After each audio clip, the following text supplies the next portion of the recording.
Hey Waffle Gang, I do hope you're well. My name is Mark and today we're checking out some more Reddit stories, and if you do love a Reddit story, why not consider hitting that like, subscribe, maybe that notification bell too. But let's crack on with today's first story. Much love, guys. Now today's first story comes from Veronica and herself and says, "My fiance told me I wouldn't be able to pull anyone else and I'm offended. Me and my fiance have been together for almost 5 years, engaged for 6 months. We've never had issues where one of us was mad for a long time until this, and he, my mum and friends think that I'm overreacting. I had a dream some nights ago that I ended up dating a famous actor by accident. We've both had dreams where crazy things happened and told each other about it. I told him in the morning and we laughed about it. However, he made a comment about how my dreams are always extremely delusional. I asked him to elaborate, thinking it would be something funny, and instead was met with a comment about how I wouldn't be capable of pulling someone half as attractive as said actor, let alone him. I was taken aback, and he doubled down and told me to be realistic, that most men wouldn't even look my way because I look like I'm already taken, and stopped looking interesting some time ago, and now even more with the engagement. I told him that I don't want any men to look my way, but the implication of his words hurt me. He told me it was irrelevant because we're together and I wouldn't leave him, and to stop being offended over something I asked, and left. For the record, my weight, hair and general appearance have stayed the same. I'm low-key high maintenance, so this isn't me letting go or something. I called my mum for reassurance and she agreed I was overreacting. I called my friends for the same purpose and was met with the same response. I feel very hurt because I love my fiance and find him very attractive, and I know other people do. I am grateful that he chose to be with me, and that makes me value him even more. I thought he thought the same about me, but apparently he thinks I wouldn't ever leave him because I can't pull anybody. That is somehow making me feel like he doesn't value me as I do. And worst of all, that I may be wrong for how I feel, but I can't control it. Am I overreacting? If so, how can I manage this so it doesn't affect us long term? It's been almost a week and he is still being short with me because I look like I'm miserable about a petty thing. I just want things to go back to normal." ETA, the actor, was Adam Driver. I've had a few DMs asking this in case it's relevant. ETA 2, my closest friend group, is a 4-girls group where I'm the only one with a relationship / that has been in one. Another detail someone messaged me to include. I do have other friends, but I haven't told them anything given the response I got from my closest circle. Finally, I have a long history of being super sensitive. I've cried over minor things my whole life, which is why it is not surprising for my closest ones to immediately call me out on it. I'm in therapy addressing that, my pushover nature and my self-esteem issues. Thank you to everyone that has commented and given me support and reassurance. I'll be forcing him to talk to me today, to see if this is in any way salvageable or if I just lost half a decade of my life. Lol.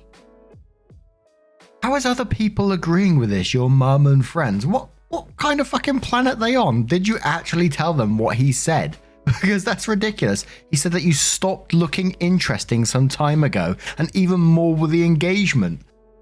That's not you being sensitive, that's him being bloody rude and insulting you. Someone you love has got upset about a situation, and instead of, stepping back and saying, look, I'm really sorry about that. This is someone you love, someone that you want to spend the rest of your life with apparently, and stepping back and talking about it, he just says, nah, you're in the wrong here, move on kind of thing. Absolute bullshit. But we do have some comments with replies from OP. So Muck Kitten Man says, I don't know what your friends or mum are on, but I think that is an arsehole of a comment to make to your future wife. And then says, be happy you're with me because you wouldn't be able to pull anyone else. That's an insult if you ask me. Maybe I could have got past it if he apologized afterwards. Instead, he doubled down and said you're overreacting and should get over it. Disastrous Ad says, a clear insult, and Opie says, I felt insulted. However, they insist that he is just being playful and that I take things too personally. They also implied that it's irrelevant too, because I'm taken and don't need to pull anyone per se. I've had self-esteem issues in the past. I'm currently in therapy and doing so much better. Even so, my fiance helped me really be comfortable in my body. This feels so out of character for him, and it's the first time he's reacted angry towards me. I was honestly at a loss. Auntie Venom quotes the section where it says, "I'm already taken and stopped looking interesting some time ago," and then says, what? You stopped looking interesting some time ago? Sounds like he's trying to dent your self-esteem, to be honest. You don't think you can do better and never leave him? Pretty negging thing of him to say. Kind of demeaning to you as a woman. Interesting that your mum says that you're overreacting. Were you raised by someone who also tried to take you down a notch? Opie says, "My parents never took me down in terms of appearance, but they do think I take everything personally and don't let go of petty stuff." You Tossed Avocado says in quotes, "They do think I take everything personally and don't let go of petty stuff," and then says, "I bet dollars to donuts you can't name one single time you've had an issue with something and your parents acknowledged you were hurt and gave a real apology. But I don't mean a fake one saying, 'I'm sorry you feel hurt,' or 'I'm sorry you feel that way.' I mean, 'Sorry I did X to hurt you.' After a lifetime of having your needs unmet and discarded, you're going to be pretty used to having a broken compass when it comes to advocating for yourself." Opie says, "Completely true. I've never been given an apology by them. They've been good to me in other ways, but never in recognizing when they messed up." Nerd Girl says, "How is it a non-issue if you're upset? That makes it an issue." Opie says, "I have a long history of being upset at non-issues because I've been told multiple times I'm oversensitive. It's getting better and I'm getting better. This was really out of the blue, but it did set me back a couple of steps." Shelly895 says, "Who told you there were non-issues? Any specific examples?" Opie says, "Usually my family. I'm the second oldest, but oldest girl in the family. When expectations were different for me than my older brother or younger sister, and I tried to object, those would be called non-issues, and I was always the one to compromise and deal with it. In the relationship, I can just think of one previous instance for something that was a non-issue, which was a minor fight regarding chores where I got pissed at him because he didn't wash dishes properly. This became a 'you're ungrateful because he helps' from my immediate female family members." But OP comes into the post 7 weeks later and updates and says, "Hi everyone, I've been getting messages regarding my previous post and also people asking how I'm doing. I'm doing good. I would like to thank everyone who took the time to comment, reassure me, and even share resources for me." OP gives a brief TLDR then, but we're going to go into the full part of it. So it says, "For those of you who want the details, here it goes. First, you gave me the courage to reach out to my other friends outside my closest circle, and they were shocked by what happened and told me not to brush it off. They echoed many of your comments and even called it negging too. Also, my therapist backed up my feelings and said I needed a straight up chat with my partner to set some clear boundaries and decide what's best for me and what I wish to enforce as my non-negotiables. Second, I did follow someone's advice and started going out more with my supportive friends. My birthday actually fell in between these dates and I decided to celebrate it by bar hopping in my city, and it went great. My ex was invited. We were still together at that point and was sulking the whole time because I did get external attention, which I shut down. Finally, what happened with my now ex? After talking with my therapist, I did explain my feelings to him again and reiterated that those comments will not be tolerated if we were to continue in the relationship. I also said we needed counseling as a couple because this could stem from insecurities from both sides. He did not apologize, but rather justified his actions under 3 arguments. And yes, these came from a 28-year-old man. I do look less interesting, and it's unfair to use my birthday as an example of me attracting anyone because I was catfishing as a younger woman, as the girls I invited are mostly 22 to 24. Adam Driver, the actor I dreamt about, is taller than him. We're both 5'7", and he is insecure about it, so dreaming with people taller than him is disrespectful and emasculating. Even if, his words, I'm objectively attractive, ever since I started therapy, I became cocky and more demanding, so he took the chance to bring me back to earth. All of this was a shock to me. I felt as if the man I was with for the last 5 years was not there anymore. This was a complete 180 from what he was before, and I do believe is a mix of slipping off the mask after the engagement and the fact that he's changed jobs to a male-dominated corporation. And those new friends did give me a weird vibe regarding their stance on women and equality. Regardless of what prompted this change, I ended it, returned the ring, packed a bag with my essentials I had at his place, and left while he threw a tantrum. He was super uncooperative in returning some of my remaining stuff. He sent things in trash bags full of glitter and won't let me enter his apartment anymore. He also sent me all of the Star Wars movies with Adam Driver in them broken and destroyed. Lol. This made all the pain I felt almost immediately disappear, which feels weird because I did love him and it was a long relationship. Yet I grieved for like a week only. I did count my losses and just accepted some things I won't get back, blocked him and haven't heard or seen him since. Thank God it's a big city. My immediate circle of friends was cut off, as they valued more going to a wedding than my well-being. I'm low contact with my mum, and I'm being supported by my dad and siblings. I've continued therapy, did a Friendsgiving celebration, and I'm bracing myself for the holidays with my family. I'm mostly okay, relearning to be on my own. To validate my feelings and current debating whether to send a thank you card to Adam Driver. Thanks everyone for reading, and happy holidays. Absolutely fair play to OP for getting out of that relationship, for cutting off that immediate circle of friends who weren't supportive and going low contact with the mum. It sounds like everything's moving in the right direction. Obviously, it's going to be tough for OP, just coming out of a relationship like, well, in my opinion, is absolutely the right thing in this situation. I mean, this guy was pretty much angry because she was doing well in therapy, which is just some bizarre ass logic. And as much as the relationship was bad for her, of course it's going to hurt initially, but I hope as time goes on, and it sounds like she's doing really well already, that things continue to move in the right direction for OP. But what do you guys make of this situation? Let us know your thoughts down in the comments below, and let's move on to another story. And our next story comes from AnyComfortable3624 and says, am I the arsehole for asking for space from my wife? And it does come with an update as well. Hey Reddit fam, need your thoughts on a situation that went down in my life.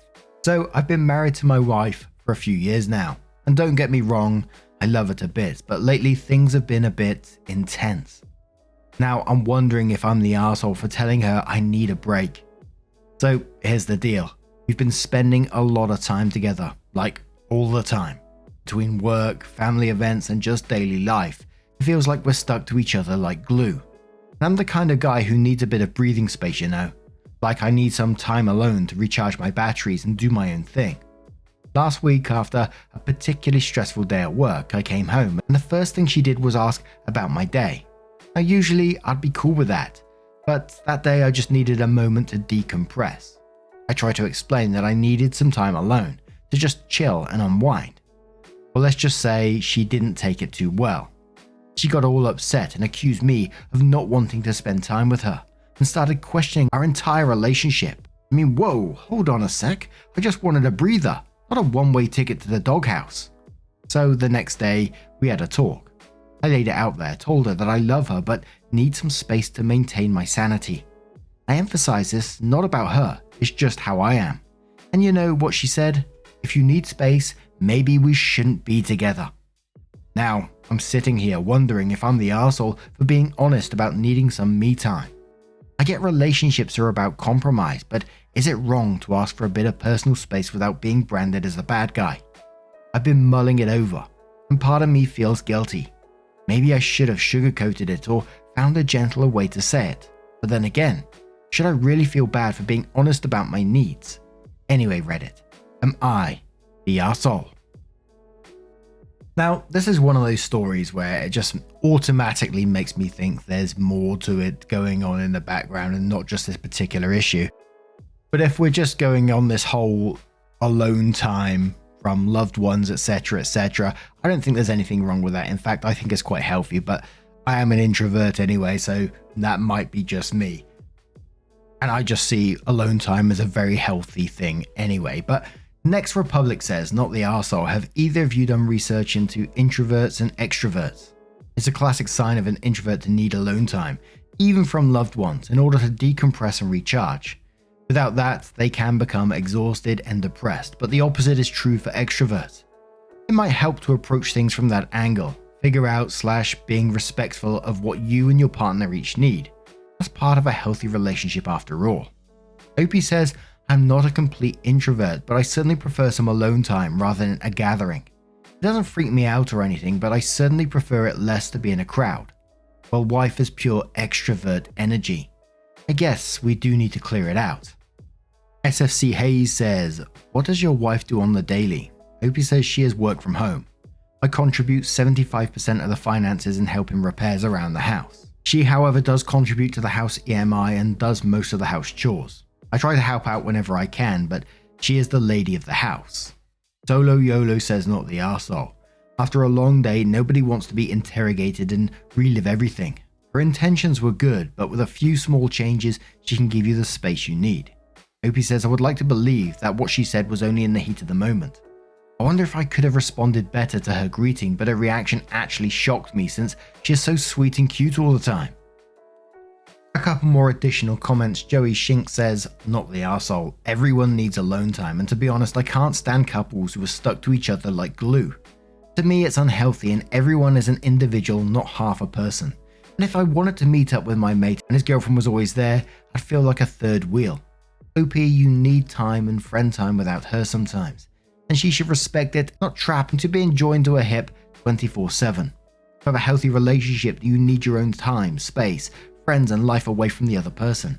Otherwise it becomes toxic and like you are trapped and dependent on each other. It sounds like she's become dependent on being with you. OP, take a break, clear your head, but if things don't improve, I'd consider getting out and finding someone more understanding of your needs for your own personal space. Old Far says, I'm going to go with no one's an arsehole here, under the assumption that you were both just unclear in communicating. Try having another discussion with her and attempt to explain the issue the way you did here. And it says nothing about your love for her or your relationship, just your personal needs. You have any hobbies you could pursue to unwind, biking, hiking, going to the gym, whatever. Just make time for yourselves, both of you, and for each other. And not quite the same, but about personal space. I had a bit of a situation in one of my previous jobs. It just popped up as I was reading some of them comments. And, it's one of these warehouses that I worked at. And this guy really seemed to like me for some reason. Like after the first couple of weeks of getting to know me. And then I was noticing more and more, he was always sort of like this post says, pretty much glued to my hip when we were working, would follow me around, would keep talking. He's very much an extrovert, would talk to everybody and anybody, whereas I'm pretty much the opposite. I talk a lot on here, and in real life, get me going and I don't stop. But in general, I'd say I'm a pretty quiet person, very much introvert. Don't want to inject myself into conversations and stuff unless I have really, really something to say. I kind of just like listening and plodding along. But this guy would follow me around all day, and it got to the point where I sort of like dreading going into work, to the point where I was thinking, oh man, I'm gonna have to go somewhere else if this carries on, because I just can't deal with it. I can't focus on anything when someone's talking to me constantly. As I said, nice chat, but I just felt absolutely overwhelmed, and I thought, I'm gonna have to say something or I'm gonna have to leave. That was my choices. So I had to say, look, in the nicest possible way, I really, really like you, but sometimes I just need my own little space. And I said, I was just honest and upfront, and I was saying, look, I really don't mean it anything against you. It's very much me that I do need my own space to focus every once in a while. And at first he looked a bit offended, but I had a couple of conversations with him saying, it's really not, I'm not offended by you or anything like that. It is me. I just need that space to focus in my own head. And in the end, he did get it, and the relationship between me and him was much better in the end. I was really trying not to be an arsehole about it, because some people don't understand about it as well. And I get that. And the majority of the time, I'm quite happy to have a conversation, to listen to people, to chat, etc., etc. But I can't explain how constant it was. But we did come out of it in the end, a much better relationship. Still friends with that person to this day. Still meet up every once in a while and have a chat and stuff. But anyway, I'm going off as usual. Let's move on to the update, which says, hey Reddit, it's me again. So remember that post about me asking for a break from my wife? Well, things took a turn, and I need your advice on this mess. After our heart-to-heart, I thought we had an understanding, but oh boy, I underestimated the fallout. The next few days were icy. Lisa, my wife, was distant, and our usual banter turned into awkward silence. I figured it would take some time for things to settle, but it got worse. We tried to make plans for a movie night or a casual dinner, but Lisa wasn't having it. She seemed hurt and kept bringing up my request for space, making me feel like the bad guy. It's like every attempt at connection was met with a reminder of my so-called need for a break. Last night she dropped a bombshell. She told me that my request made her question our entire relationship. She expressed doubts about whether we were meant to be together if I couldn't handle being around her. Ouch. She asked me if there was some other girl I liked. She didn't believe me even after I denied it multiple times. She claimed I was probably going to leave her for some other girl. So, as you can expect, my patience eventually ran out. I lost my mind and said something stupid. Well, if you don't stop being so damn insecure, then I probably will. Oops, wrong words to say in this situation. I immediately realized what I just said and shut up, but she stood still dumbfounded before leaving without a word. I have not heard from her since, but apparently she went to her mum's house. Now I'm stuck in this awkward limbo, wondering if I open Pandora's box by being honest about needing some time to myself. It feels like my attempt to preserve my sanity might have cost me the closeness we once had. I didn't expect things to spiral like this, and I'm genuinely torn about whether I should have just kept my need for a break to myself. Like I said after the first bit, it just still feels like there was more to this. There's more going on in the background, you know. She immediately mentioned divorce in the first post. She's gone to infidelity in the second post. OP's also replying about stop being so damn secure, or I probably will. As always, I don't know the full ins and outs. I'm just saying what I'm feeling as I'm reading the story, which, you know, most of the time isn't correct. But what do you guys make of this situation? Let me know your thoughts down in the comments below. Now, just a huge thank you from the bottom of my heart for getting involved in today's stories. Your love, your support, your time always means the absolute world to me. So thank you so much for being involved, and hopefully I'll see you in the next one. Take care and much love.